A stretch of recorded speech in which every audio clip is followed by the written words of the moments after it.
तो हेलो साथियों, कैसे हैं आप सब। उम्मीद करते हैं आप सभी अच्छे होंगे।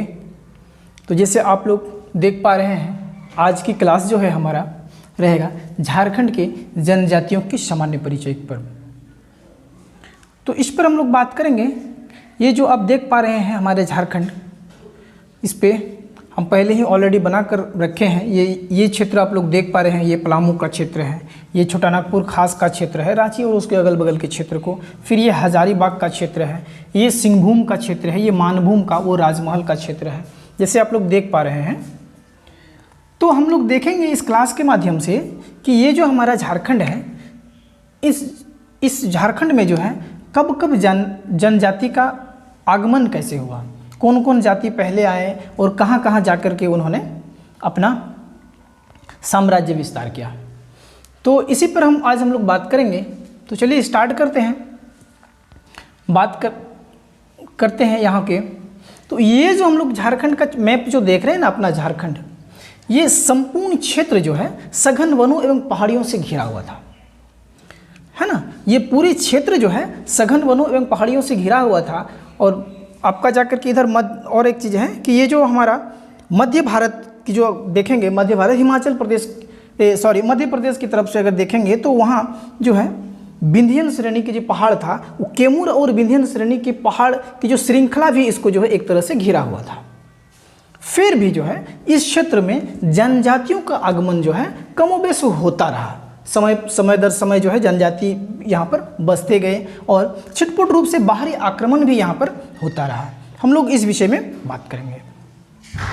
तो चलिए बात करते हैं इस विषय में कि देखते हैं हम लोग कि कौन से जनजाति पहले यहाँ आते हैं और कौन से जनजाति आकर के कहाँ बसते हैं। तो ठीक है, ये जो यहाँ पर जो जनजातियों के आगमन का जो कारण था, यहाँ के सघन वन और जो पहाड़ी का विस्तार था, उसी से आकर्षित होकर लोग जो है यहाँ पर बसने के लिए इधर आकर्षित हुए। ठीक है, तो यहाँ पर हम लोग समझते हैं सबसे पहले असुर, खैरवार, है ना, असुर जो है, खड़िया है और बिरहोर वगैरह जनजाति जो है यहाँ के प्राचीन आदिम जनजाति हैं जो सबसे पहले आए थे। फिर जाकर के आपका कोरबा जनजाति जो है, ध्यान में रखिएगा, कोरबा जनजाति आते हैं। फिर मुंडा, उरांव, हो वगैरह जनजाति आते हैं। फिर आपका चेरो, खरवार, भूमिज, संथाल वगैरह जनजाति आकर के इस क्षेत्र में अपने साम्राज्य का विस्तार किया। तो हम लोग एक एक जनजाति के विषय में थोड़ा सा बात करेंगे, है ना, और समझेंगे कि उनकी क्या विशेषता रही है इस क्षेत्र में, क्या उन्होंने किया है, ऐसे करके हम लोग देखेंगे। तो सबसे पहले असुर जनजाति की हम लोग बात करते हैं। इस क्षेत्र में जो है सबसे पहले असुर नामक आदिम जनजाति जो है पहले यहाँ के आए और ये प्राचीन जनजाति भी हम लोग सभी जानते हैं। तो ये जो असुर जनजाति थे, ये जो हमारे असुर जनजाति की विशेषता यह है कि वो लोहे को गलाकर आजीविका चलाते थे। ठीक है, समझिए, असुर जनजाति जो है लोहे को गला करके आजीविका चलाने वाले ये जो असुर जनजाति अब नवपाषाण काल से ही लेकर के जो है आपका उत्तर वैदिक काल तक या इस क्षेत्र में आकर के बस चुके थे। ठीक है, हम लोग जानते हैं कि जो है हम लोग को कई तरह के असुरगढ़ वगैरह का अवशेष हम लोग को मिला है खुदाई में जो है, और इतना जो है हम लोग जान लेते हैं। फिर ये जो असुर जनजाति है ना, तो असुर जनजाति केवल जो है लोहे को गलाने में ही निपुण नहीं थे, बल्कि ये निर्माण कार्य जैसे भवन निर्माण कार्य वगैरह में भी जो है एक इन लोगों को दक्षता प्राप्त था। तो आज के अगर आप देखिएगा तो लोहार जनजाति का संबंध जो है इस जनजाति से आप ले सकते हैं। ठीक है, तो असुर जनजाति के विषय में और एक चीज़ है कि जब प्रारंभिक आर्य हमारे इस झारखंड क्षेत्र की ओर आए थे, तो सबसे पहले संघर्ष जो है इन्हीं असुर जनजाति की शाखाओं से ही हुआ था। आर्य जनजाति, आप लोग ध्यान रखिएगा, जो आर्य जो है वैदिक आर्य जो है जब इधर आए थे हमारे झारखंड की तरफ में, तो यही असुर के जो है शाखा था, उन्हीं के साथ ये संघर्ष पहले हुआ था। इन्हीं असुरों ने ही उनका विरोध किया था पहले। तो ठीक है, आप लोग असुर के विषय में इतनी बात मोटा मोटी आप लोग रख लीजिएगा, है ना। तो फिर देखते हैं खड़िया के विषय में बात करेंगे। तो यहाँ पे एक चीज़ आप लोग ये जो हम बात कर रहे हैं है ना, आर्य वगैरह, आर्य की भाषा बात कर रहे हैं, फिर नवपाषाण काल की बात की है ना, फिर उत्तर वैदिक काल की बात की है। तो आप लोग को हम उम्मीद करेंगे कि इस सब के विषय में आप लोग जानते होंगे कि नवपाषाण काल क्या है, कहाँ है, कैसे है, क्या चीज़ है, और उत्तर वैदिक काल क्या है, आर्य लोग क्या है। तो मुझे नहीं लगता है कि इस विषय में थोड़ा सा बताने की ज़रूरत पड़ेगी, आप सभी जानते हैं। तो अगर आप लोग जानते, सुनिए, अगर आप लोग अगर जानते हैं तो ठीक है ना, और नहीं जानते हैं तो मैं उनके लिए थोड़ा सा संक्षेप में इस विषय में बात कर लेता हूँ। आर्य कौन थे, ठीक है। तो जब हम इंडियन हिस्ट्री जब पढ़ाएंगे ना, भारतीय इतिहास की जब हम क्लास लेंगे, तो वहाँ इसकी जो है पूरी विस्तृत वर्णन आप लोगों को बताएंगे कि आर्य कौन थे, कि कहाँ आए, कहाँ से आए, कैसे आए, फिर क्या क्या हुआ। वो विस्तृत एक स्टडी हम लोग का रहेगा, एक सेपरेट क्लास रहेगा उसके लिए। आप लोग बिल्कुल चिंता नहीं करें उस विषय को लेकर के। तो आर्य को हम थोड़ा सा समझ लेते हैं। ये जो हमारा भारत के मानचित्र को देखते हैं, जो उत्तर पश्चिम का क्षेत्र जो है हमारा पंजाब वगैरह का क्षेत्र है ना, पंजाब, सिंध हुआ, पाकिस्तान का जो अभी उधर का लाहौर वगैरह का क्षेत्र जो था, उस क्षेत्र से आर्य जो है हमारे ये जो क्रमशः जो है हमारा इधर क्या बोलते हैं, गंगा की मैदानी क्षेत्र की तरफ आर्य बढ़ रहे थे, है ना, आर्य बढ़ रहे थे। फिर आपका मैदानी क्षेत्र में जैसे बढ़ते, यहाँ की जनजाति क्या करते थे, खेती वगैरह सीख गए थे। नवपाषाण काल आते आते हम लोग जानते हैं कि कृषि का उत्पन्न भी हो गया था, है ना, गांव बसने लग गए थे, घर उर बनाने का सीख गया था। तो चूंकि ये आर्य जो थे, तो इन लोगों को घर और खेती उती की जानकारी नहीं थी। यहाँ आप लोग ध्यान दीजिएगा, ये जो आर्य थे इनके जीवन ही पशुपालन पे व्यतीत कर रहे थे, खाना बदोश जिंदगी थी इनकी। आज यहाँ तो कल वहाँ, इस टाइप के, है ना, पशुपालन पे जीवन व्यतीत करते थे। तो जैसे ही ये लोग हमारे झारखंड की तरफ जो है बढ़े, तो यहाँ के जनजातियों से उनका संपर्क होता है, और ये माना जाता है कि ये जो असुर लोग उनका विरोध किए थे, और जो है इस तरह से हम लोग, ये आर्य लोगों का टच भी हमारा झारखंड के साथ हुआ था, ठीक है। नवपाषाण काल के बाद, नवपाषाण की अगर आप लोगों को समझ में नहीं आती है तो हम थोड़ा सा समझा देते हैं, इसको डिटेल में समझा देते हैं आपको डिटेल में, कि हमारे जो इंडियन हिस्ट्री देखेंगे, इंडियन हिस्ट्री जब पढ़ेंगे तो हिस्ट्री को जो है हम लोग 3 भागों में बांट के देखेंगे, ठीक है। आप लोग ध्यान से समझिएगा, आप लोगों को समझ में आ जाएगी। हिस्ट्री की जब क्लास लेंगे तो वहाँ हम लोग इंडियन हिस्ट्री को लेकर जब बात करेंगे, तो हिस्ट्री को हम लोग 3 कालखंडों में बांट करके देखेंगे। पहला प्रागैतिहासिक काल, दूसरा जो है ऐतिहासिक काल, और तीसरा जो है आपका आधैतिहासिक काल। तो हम लोग यहाँ पे बात करते हैं प्रागैतिहासिक काल की, जिसकी जानकारी जो हम लोग को खुदाई के द्वारा अवशेष जो मिलते हैं, हड्डी और पत्थर के उपकरण जो मिलते हैं, उसकी अध्ययन से हम लोग उस प्रागैतिहासिक कालीन इतिहास को जानने में हम लोग को मदद मिलती है। तो प्रागैतिहासिक काल के अंतर्गत फिर प्रागैतिहासिक काल को जो है अध्ययन की सुविधा के लिए उसको भी 3 भागों में बांट के देखते हैं। एक था पुरापाषाण काल, दूसरा था मध्यपाषाण काल, और तीसरा जो था नवपाषाण काल। तो हम लोग देखते हैं कि जो पुरापाषाण काल में लोग क्या करते थे, आखेट वगैरह करते थे, है ना, शिकार वगैरह करते थे, नंग धड़ंग रहते थे, काचा मांस खाते थे, और जो है ये खानाबदोश होते थे, और खाद्य संग्रह होते थे। खाद्य संग्रह इन द सेंस ये हुआ कि फल वगैरह, फ्रूट वगैरह ये लोग इकट्ठा करते थे, खाते थे, उसी पे ये लोग का जीवन यापन चलता था। फिर जाकर के आपका मध्यपाषाण काल में आते हैं। तो मध्यपाषाण काल में हालांकि आग का आविष्कार जो है आपका जाके पुरापाषाण काल में ही हो चुका था, मध्यपाषाण काल में जबकि उसका यूज कर, जो उपयोग जो है वो नहीं पता था लोगों को कि इसका उपयोग आखिर कैसे किया जाए। आग का आविष्कार तो हो चुका था, हम लोग को मिलता है।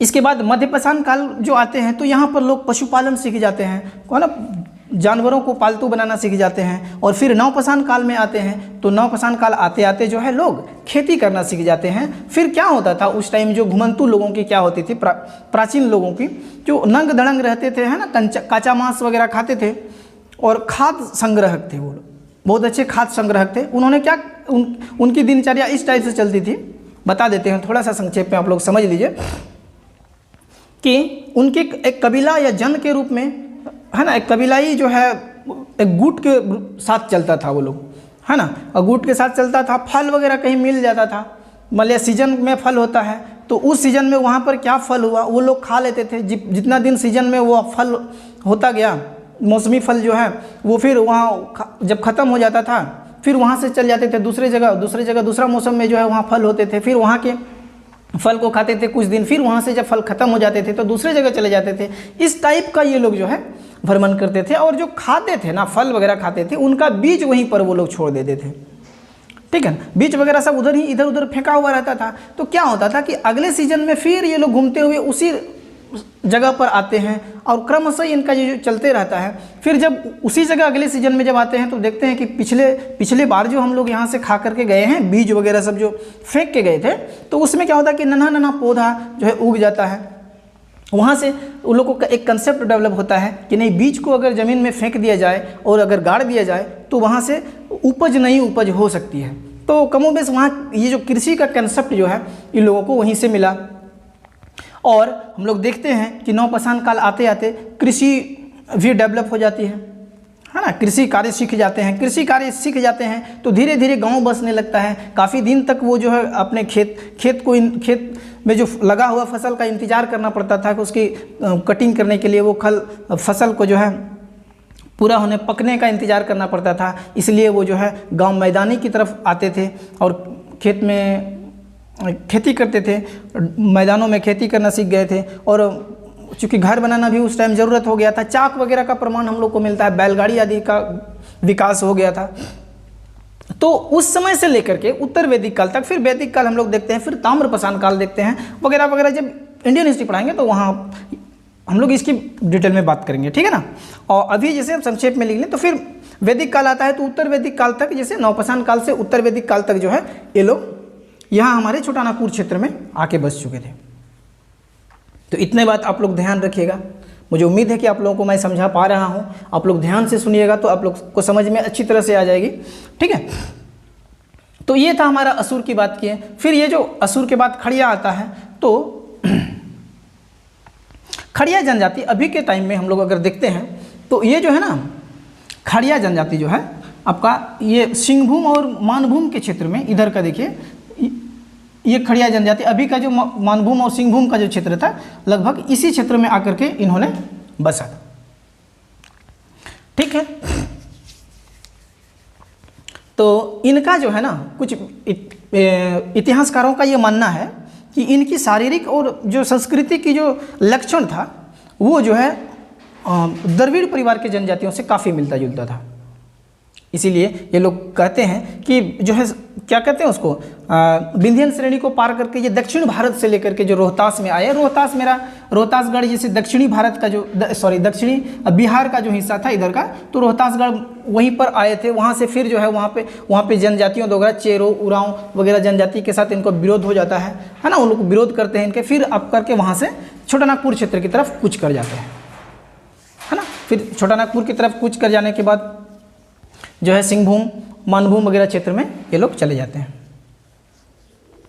तो इतना सारा आप लोग समझ लीजिए, है ना। उसी तरह फिर बिरहोर जनजाति भी यहाँ आते हैं। अब फिर एक देखते हैं कि मुंडा और उरांव जनजाति, है ना। हम लोग देख लिए असुर जनजाति, खड़िया जनजाति वगैरह का देख लिए। अब मुंडा और उरांव जनजाति के विषय में हम लोग जान जाते हैं। तो ये जो मुंडा जनजाति है ना, मुंडा और उरांव जनजाति भी जो है झारखंड के प्राचीन जनजातियों में से ही है, ऐसे आप मानिए, ठीक है। और ऐसा माना जाता है कि यही मुंडा जनजातियों ने जो है झारखंड की असुर संस्कृति को जो है नष्ट किया था, ऐसा माना जाता है। खैर, ये जो मुंडा जनजाति, ये जो रोहतासगढ़ से हमारा छोटा नागपुर क्षेत्र में आए, पहले रोहतासगढ़ में रहते थे, वहाँ से धीरे धीरे करके छोटा नागपुर क्षेत्र में आए और जो है यहाँ के नागवंश की निर्माण में जो है एक महत्वपूर्ण भूमिका निभाई। छोटा नागपुर क्षेत्र में हम लोग जानते हैं नागवंश, तो नागवंश के निर्माण में इन्होंने महत्वपूर्ण भूमिका। कुछ इतिहासकार ये भी कहते हैं कि ये जो मुंडा जनजाति थे, तो ये जो तिब्बत वगैरह क्षेत्र है ना, आप लोग इंडियन मैप में देखिएगा तो ये तिब्बत से आए थे। तिब्बत से आकर के रोहतासगढ़ वगैरह क्षेत्र में जो है ये लोग आए थे और फिर वहाँ से इधर आए थे अपना छोटा नागपुर क्षेत्र में। कुछ इतिहासकार का मानना यही है, और कुछ लोगों का मानना ये भी है कि ये जो मुंडा जनजाति जो है ना, आपका जरासंध बोल करके एक राजा था, महाभारत की आप कहानी सुनिएगा तो जरासंध बोल करके एक राजा था, उनकी सेना में, जो कौरवों की सेना में ये लोग मुंडा जनजाति शामिल थे, ऐसा भी कुछ इतिहासकार मानते हैं। तो इस बात का भी ध्यान हम लोग रखेंगे। बहरहाल जो भी है, ये लोग जो है ये लोग जब आपका ये जो रोहतासगढ़ तरफ से जब यहाँ आए, जब रोहतासगढ़ में आए, रोहतासगढ़ में जब यहाँ के जनजातियों ने जो रह रहे थे, यहाँ के चेरो खरवार वगैरह जो जनजाति, उनके विरोध की वजह से जो है ये छोटानागपुर की तरफ जब आ रहे थे, तो आने के पहले जो है इनका नेतृत्व जो है ना क्या था, एक मदरा मुंडा बोल करके आप नाम याद रखिएगा, उनके नेतृत्व में जो है ये छोटानागपुर की तरफ कूच कर गए थे। और हम लोग जानते हैं जैसे कि ये मदरा मुंडा ने जो है सुतिया पाहन बोल करके एक व्यक्ति था जो काफ़ी शक्तिशाली व्यक्ति था, उनको जो है मुंडाओं का नेता घोषित कर दिया था। और ये सुतिया पाहन ने जो काफ़ी अपने जो है साम्राज्य का काफ़ी हद तक विस्तार किया था, अपने जो है ना एक कौशल शासक के जो है परिचय देते हुए उन्होंने जो है इस क्या बोलते हैं इसको, छोटानागपुर खास का नाम जो है सुतिया नागखंड के नाम से कर दिया था। तो ये था मोटा मोटी हम लोग देख लिए मुंडाओं के। फिर अब देखते हैं उरांव के। ठीक है, तो उरांव भी जो है एक द्रविड़ परिवार से ही संबंधित था, उरांव भी। ठीक है, दक्षिण भारत से ये भी आए थे, क्योंकि इनका संबंध हम लोग ऐसे लगाते हैं कि ये लोग उरांव लोग जो खड़िया भाषा बोलते हैं ना, तो दक्षिण भारत के जो है कन्नड़ भाषा से है ना, दक्षिण भारत के जो है कन्नड़ भाषा से इनके भाषा जो है मिलती जुलती है। अतः हम कह सकते हैं कि ये कहीं ना कहीं हमारा उत्तर भारत से ही आए थे। तो ये उत्तर भारत से होते हुए भारत के जो है ना उत्तर पश्चिम क्षेत्रों में होते हुए यहाँ के जो है पहाड़ी क्षेत्र, आपको क्या बोलते हैं, रोहतास नहीं, यहाँ पर क्या बोलते हैं इसको, छत्तीसगढ़, हाँ, ये उत्तर पश्चिम होते हुए जो है उत्तर भारत से उत्तर पश्चिम की दिशा में होते हुए छत्तीसगढ़ वगैरह क्षेत्र में आते हैं। और यहाँ से ये लोग फिर घूमते घूमते जो है हमारा पलामू वगैरह क्षेत्र में आकर के अपने साम्राज्य का विस्तार करते हैं। ठीक है, तो यहाँ तक आप लोगों को समझ में आ गई। तो जैसे ही ये हम एक चीज़ और चीज़ देखिए कि ये जो उरांव जनजाति जैसे ही हमारे छोटानागपुर क्षेत्र में जो प्रवेश करते हैं, अपने झारखंड क्षेत्र में जो प्रवेश करते हैं, तो इसके प्रवेश करने के पहले जो है ये दो गुटों में बढ़ जाता है। एक आपका राजमहल की तरफ चले जाते हैं एक गुट, और दूसरा एक जो है यहाँ से उत्तरी कोयल नदी की तरफ जो है मतलब पलामू गढ़वा वगैरह का इधर लातेहार वगैरह की तरफ जो है ये लोग एक गुट आ जाते हैं और अपने साम्राज्य का ऐसे करके विस्तार करते हैं। जब ये लोग आते हैं यहाँ पे तो आप लोग देखिएगा पहले से ही इस छोटानागपुर वगैरह क्षेत्र में जो है आपका है ना क्या बोलते हैं उसको, भूमिज वगैरह, भूइयाँ वगैरह, कोल वगैरह जनजाति जो है यहाँ पे पहले से विद्यमान थे। और सिंहभूम वगैरह क्षेत्र में हो जनजातियों का जो है बहुलता थी उस टाइम। हाँ, और संथाल जनजाति के विषय में अगर आप जानिएगा तो पूर्व मध्य काल में मतलब 8वीं शताब्दी से 12वीं शताब्दी के बीच जो है ये आपका ये हजारीबाग वाले क्षेत्र में ये लोग रहते थे। संथाल लोग जो है ना 8वीं शताब्दी से 12वीं शताब्दी के बीच जो है ये हजारीबाग वाले क्षेत्र में रहते थे।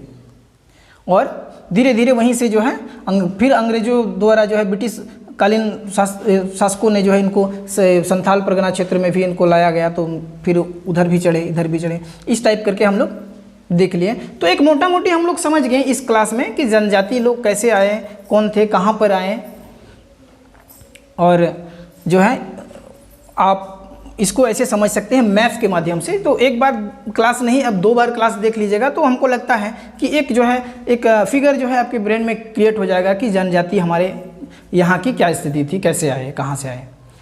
ठीक है, तो इतनी सारी बात को ख़त्म करते हैं आज। और क्या इसमें जानने के लिए, और तो ऐसा आज का क्लास लंबा भी हो रहा है तो ज़्यादा हम नहीं करेंगे, इसका अगला क्लास हम बनाएंगे और वहाँ पे हम लोग बात करेंगे। फ़िलहाल आप लोग अपना ख्याल रखिए, अपने स्वास्थ्य का ख्याल रखिए, है ना। क्या बोलते हैं उसको, शराब वगैरह, तंबाकू, गुटखा वगैरह का सेवन बिल्कुल भी नहीं करें प्लीज़, क्योंकि इससे क्या होता है ना कि आपकी ब्रेन की कैपेसिटी जो है, ब्रेन की कैपेसिटी कम हो जाती है। और ये जो कंपटीशन की कहीं लंबी लड़ाई है तो इस लंबी रेस की लड़ाई में जो है कहीं ना कहीं आप पीछे हो जाइएगा, तो दिक्कत आपके लिए है, कंपटीशन ज़्यादा होगा। अपना आपके परिवार का ख्याल रखिए, अपने स्वास्थ्य का ख्याल रखिए और बड़ों का आदर करो, छोटों को प्यार दो और अपने व्यक्तित्व का विकास इस टाइप से करें कि पूरी दुनिया आपकी दीवानी हो जाए। इन्हीं शब्दों के साथ जो है हम अपने क्लास को विराम देते हैं। अगर आपको क्लास अच्छी लगी है तो लाइक कर देना, शेयर कर देना और अगर कुछ हमको क्लास में अगर आपको लग रहा है कि कुछ चीज़ छूटा है, बचा है, तो आपके लिए कमेंट बॉक्स खुला है, आप वहाँ चिपका सकते हैं। और एक चीज़ है कि आप सब्सक्राइब तो ज़रूर ही कर लें, क्योंकि अगर सब्सक्राइब नहीं कीजिएगा तो हम जब वीडियो डालेंगे तो इस टाइप का वीडियो आप तक नहीं पहुंचेगा। सब्सक्राइब करके बेल आइकन को दबा लेते हैं, उसमें से ऑल का ऑप्शन को सिलेक्ट कर लेते हैं, तो क्या होता है कि जैसे ही हम वीडियो डालेंगे ना, सबसे पहले आप तक पहुंच जाएगी, है ना। तो ठीक है, आज तक यहीं छोड़ते हैं। Thank you.